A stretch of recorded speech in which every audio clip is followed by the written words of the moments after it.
Marco from Gracia. This is the Rorschach, Georgia update from the 16th of January, 2025. Quick summary of what's going down in Georgia. Thursday the 9th, President Ivanishvili discussed her intention to attend Donald Trump's inauguration on the 20th of January. She received an invitation to the event from South Carolina Republican Congressman Joe Wilson, who's been highly critical of the Georgian Dream, or Kotsebi, government for the past few months. He stated that after the fraudulent parliamentary elections in Georgia, Ivanishvili remains the country's only legitimate representative.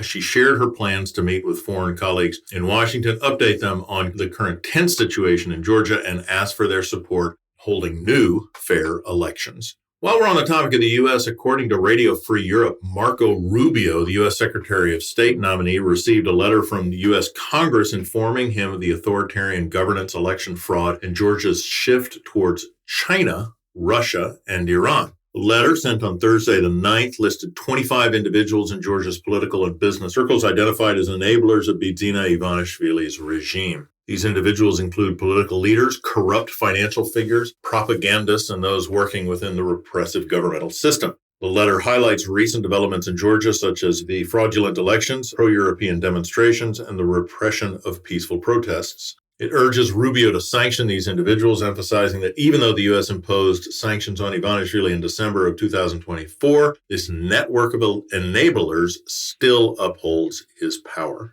In other international news, on Tuesday the 14th, European People's Party, or EPP, passed an emergency resolution about the political situation in Georgia after the deeply flawed parliamentary elections. EPP said that the new Kotsebi parliament and president lack democratic legitimacy, which they indeed do, and should not be recognized internationally. They called for new elections and continued sanctions on the Kotsebi officials responsible for democratic decline and human rights violations, including Bidzina Ivanishvili. The resolution condemned the crackdown on protests, illegal detentions, abuse, and backed Ivanishvili as the legitimate president. EPP also urged stopping financial support for the Kotsebi and strengthening ties with Georgia's media and civil society.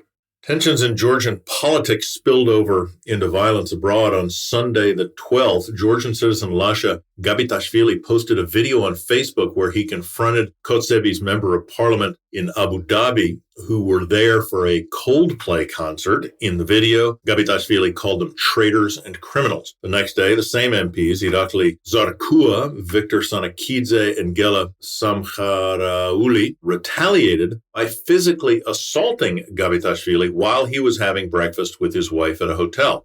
The incident was recorded and shared on social media.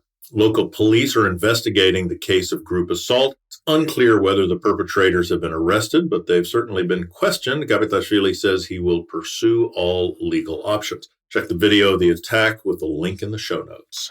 Topic of political violence on Wednesday, the 15th, Gogi Gakharia, leader of the opposition party for Georgia, or Sakartvelos, was attacked at the Sheraton Hotel in the western city of Batumi. Journalists present at the scene said that Dimitri Samkharadze, the Kotsebi's MP, and Gogi Manvelidze, the deputy minister of finance in Ajara, were involved in the assault.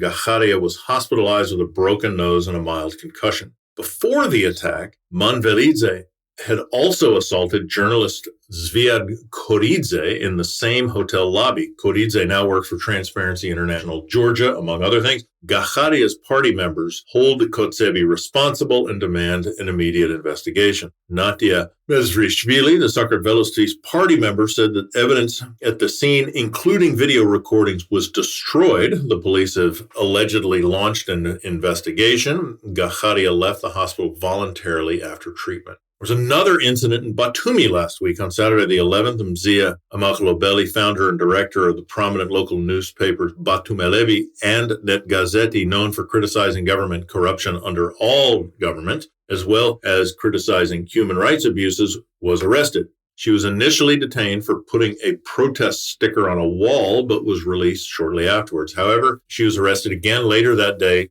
during a scuffle at a demonstration in front of the police station. Amakhlobeli was accused of attacking a police officer. She said that she was stuck in a crowd and someone grabbed her hand, which she tried to remove and accidentally struck a police officer. Tamer Tolokidze, her lawyer, insists there's no evidence of crime. She's currently facing criminal charges and could face 4 to 6 years in prison.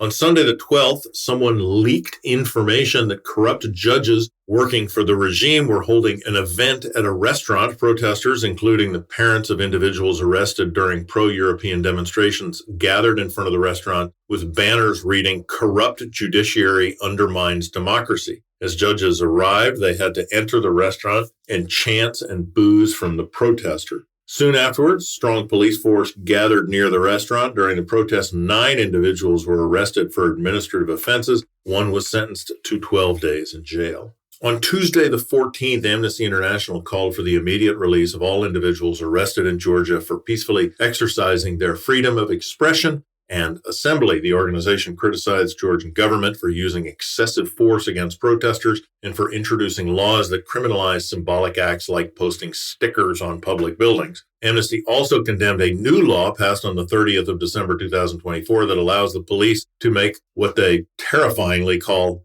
preventative arrests. The group highlighted the recent arrests of over 20 people in Tbilisi and Batumi, including activists, journalists, and opposition members.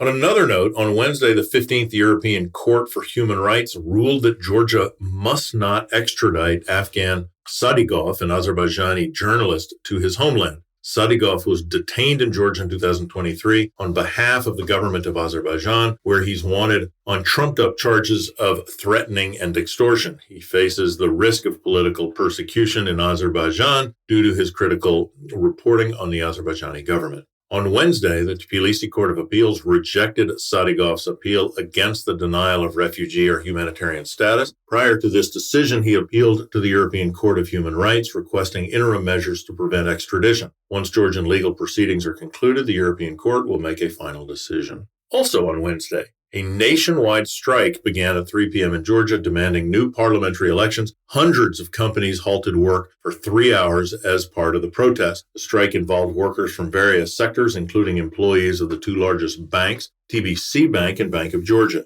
In Tbilisi, a group of protesters on Dolidze Street were attacked by unknown individuals, with video footage showing physical violence and verbal abuse. One attacker was seen holding a baseball bat. The attackers are likely thugs who are associated with the current regime. Follow the link in the show notes to watch the video.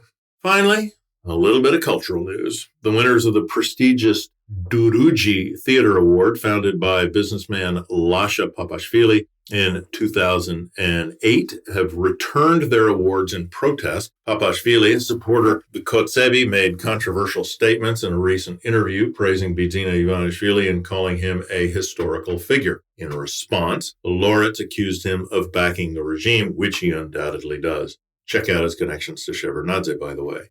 19 artists returned the awards they received for their works on social issues, political courage, and artistic innovation. They also criticized Papashvili for supporting a government that has unlawfully detained, threatened, and humiliated their colleagues. Most of the laureates are currently on strike. They are raising funds to help those still detained.